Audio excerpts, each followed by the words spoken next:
5절 여호와께서 이와 같이 말씀하시니라. 무릇 사람을 믿으며 육신으로 그의 힘을 삼고 마음이 여호와에게서 떠나 그 사람은 저주를 받을 것이라. 16절 나는 목자의 직분에서 물러가지 아니하고 주를 따라 싸우며 재앙의 날도 내가 원하지 아니하였음을 주께서 아시는 바라. 내 입술에서 나온 것이 교의 목전에 있나이다. 오늘 우리가 이 예레미야 17장의 말씀을 함께 묵상하고 살피기를 원합니다.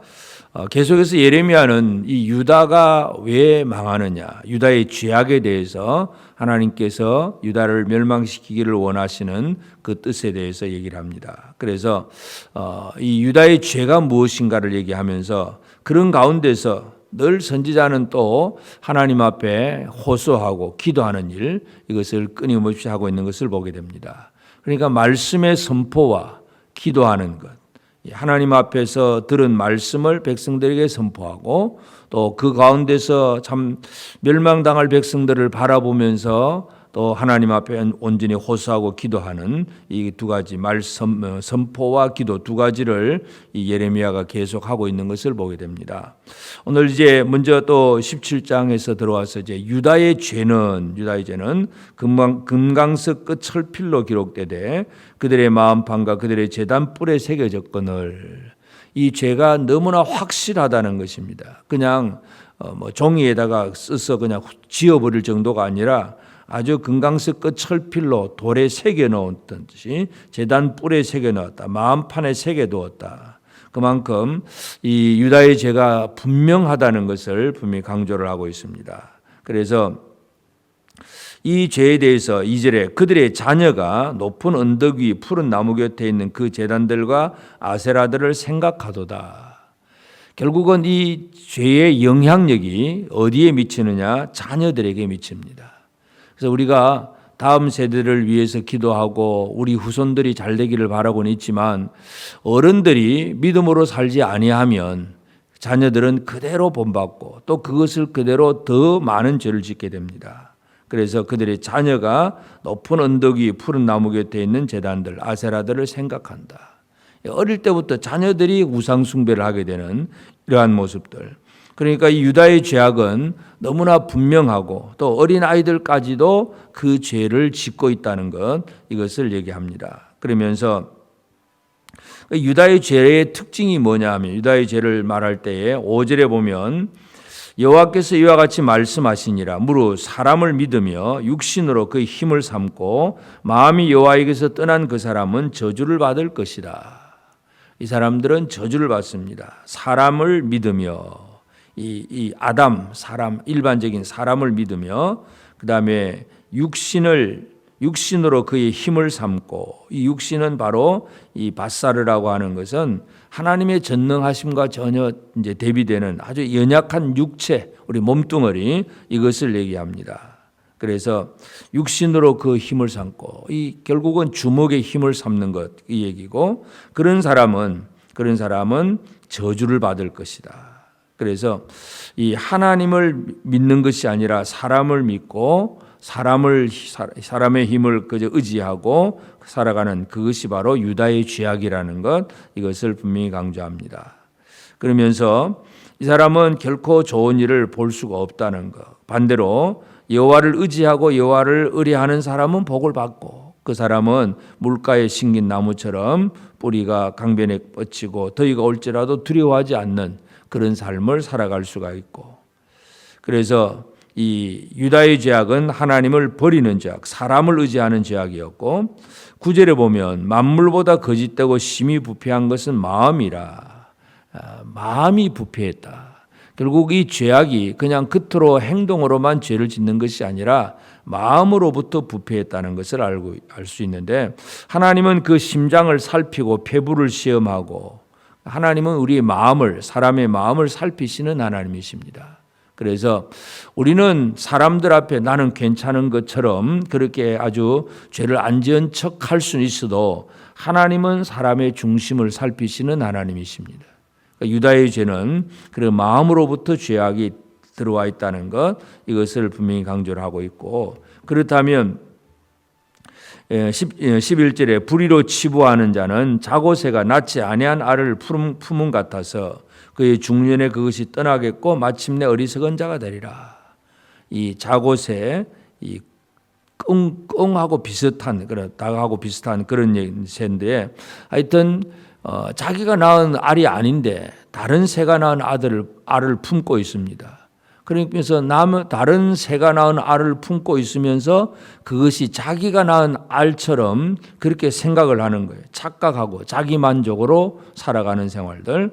결국은 이 새끼가 부화를 하다 보면 자기 새끼가 아닌 것을 깨닫게 됩니다. 이처럼 부패한 마음으로 살다 보면 이 사람들은 열심히 자기가 자기 열심히 살았는데 나중에 보니까 아무것도 아닌 헛사였다는 거, 남의 자식을 키워놓은 그런 자고새라는 것을 그와 같이 표현을 하고 있습니다. 그러면서 이 유다의 죄는 13절에 보면 이스라엘의 소망이신 여호와여, 무릇 주를 버리는 자는 다 수치를 당할 것이라. 무릇 여호와를 떠나는 자는 흙에 기록이 되오리니 이는 생수의 근원이신 여호와를 버림이니이다. 생수의 근원이신 여호와를 버린다. 그래서 이런 사람들은 흙에 기록이 된다. 흙에 쓰고는 흙에다가 글을 한번 싹 쓰고는 그 다음에는 발로 싹 문질러 버리면 그 글자가 다 없어져 버립니다. 그러니까 하나님을 떠나는 자는 흙에 기록된 사람, 생수의 근원이신 하나님을 떠나는 것이 바로 유다의 모습이라는 것을 얘기합니다. 그러면서도 또 이 예레미야 선지자가 이와 같이 말씀을 전하는데, 이 유다의 죄는 18절 보면 나를 박해하는 자로 치욕을 당하게 하시고 나로 치욕을 당하게 마옵소서. 그들은 놀라게 하시고 나는 놀라게 하지 마옵소서. 재앙의 날을 그들에게 임하게 하시며 변화되는 멸망으로 그들을 멸하소서. 하나님 앞에 호소하는 이 예레미야 선지자의 말을 보면 나를 박해하는 자가 있습니다. 결국 유다의 죄는 하나님의 말씀을 들려주는 선지자의 말을 듣지 아니하고 선지자를 오히려 박해하고 있다는 것입니다. 그래 하나님을 떠나고 하나님의 말씀을 전하는 자를 박해하고, 이것이 바로 유다의 아주 뚜렷한 죄악이라는 것, 이것을 분명히 강조를 하고 있습니다. 그래서 이제 이러한 과정 속에서 선지자는 하나님 앞에 간구할 수밖에 없습니다. 말씀을 선포는 하지만 또 하나님 앞에 기도하며 나아가는 우리 선지자의 모습을 보게 됩니다. 14절 보면 여호와여 주는 나의 찬송이시오니 나를 고치소서. 그리하시면 내가 낫겠나이다. 나를 구원하소서. 그리하시면 내가 구원을 얻으리이다. 결국 선지자는 그저 주님은 나의 찬송이시오니 나를 고치소서, 하나님께서 자신을 돌아보아 주시기를 그렇게 기도하고 있습니다. 왜냐하면 15절 보라 그들이 내게 이르기를 여호와의 말씀이 어디 있느냐 이제 임하게 할지어다. 네가 어디 있느냐, 여호와의 말씀이 어디 있느냐 임하게 할지어다, 이 얘기. 예수님이 십자가에 달리셨을 때에 사람들이 조롱을 하던 말과 똑같습니다. 네가 하나님의 아들이냐, 십자가에서 내려와 봐라, 이와 같은 이런 얘기들. 하나님의 말씀을 선포하고 하나님의 일을 이룰 때에 모든 사람들이 다 믿음으로 받아들이느냐 하면 결코 그렇지 않습니다. 오히려 조롱하고 멸시하는 일들을 많이 합니다. 그래서 우리가 믿음으로 잘 산다고 해도 이 세상의 반응은 그렇게 모든 것이 호의적이지 않다는 사실을 우리가 기억을 해야 되고, 그래서 이 하나님 앞에 호소할 수밖에 없는 그런 이 선지자의 기도가 있고, 그리고 나서 이제 19절부터 마지막 절까지는 안식일을 지키는 규례에 대해서 설명을 합니다. 결국은 선지자의 호소에 대해서 하나님의 응답이 바로 이 백성들을 향한 명령입니다. 그 명령이 뭐냐? 안식일을 지키라. 결국 안식일을 지킨다는 얘기는 말씀을, 그 계명에 대해서 순종하라는 얘기기도 하고, 또 여기 안식일을 지키지 않는 사람들은 안식일에 짐을 지고 짐을 들고 나가고 막 일을 하고 돈을 버는 그런 얘기입니다. 결국은 이 자기를 위해서, 자기 만족을 위해서 열심히 어떤 일하는 그런 삶이 아니라 이 안식일이 온전히 하나님 앞에 예배하는 날이 되기를 원하고 있습니다. 그래서 오늘 우리는 이 예레미야 17장을 통해서 유다의 뚜렷한 죄악에 대해서 다시 한번 살펴봐야 됩니다. 그들의 죄악은 결국은 생수의 근원이신 하나님을 버린 것이고, 그래서 이 안타까움 속에서 선지자는 또 자기를 조롱하고 또 박해하는 그런 사람들 속에서 하나님 앞에 호소할 수밖에 없다는 것. 그러면서 이제 눈으로 뚜렷하게 드러난 이 유다의 죄악은 바로 안식일을 범하는 것.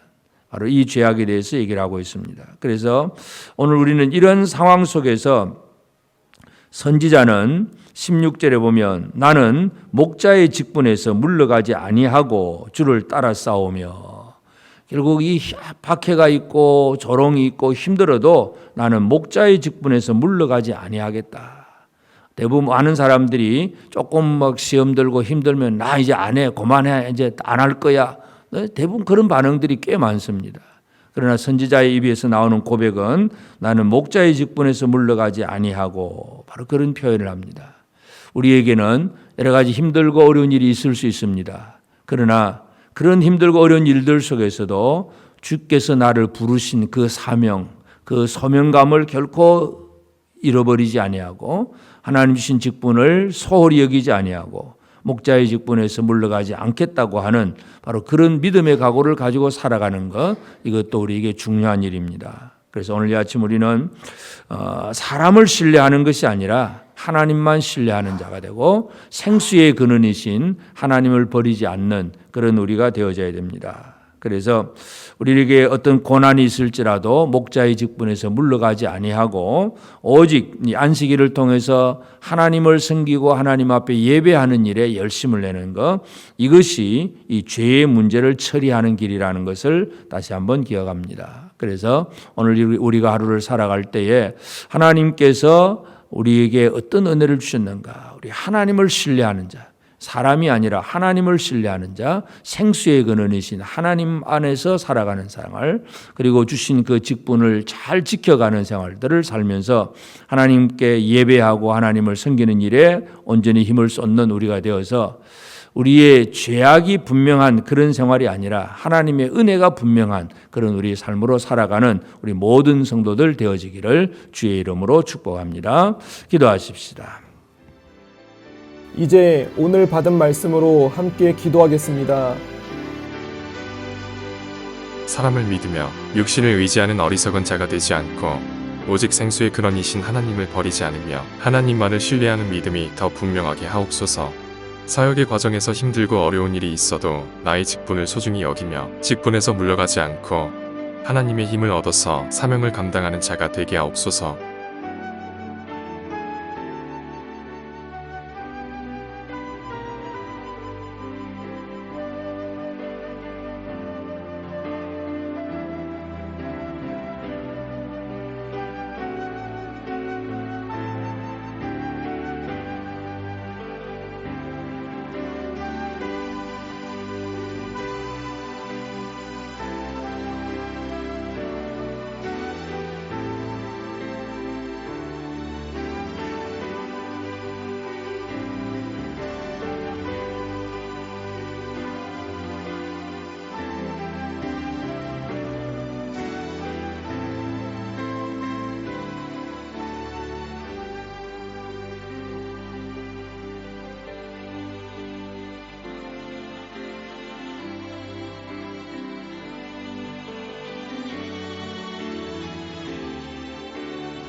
이제 개인의 기도 제목을 가지고 하나님 앞에 기도하시기 바랍니다.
수고하셨습니다.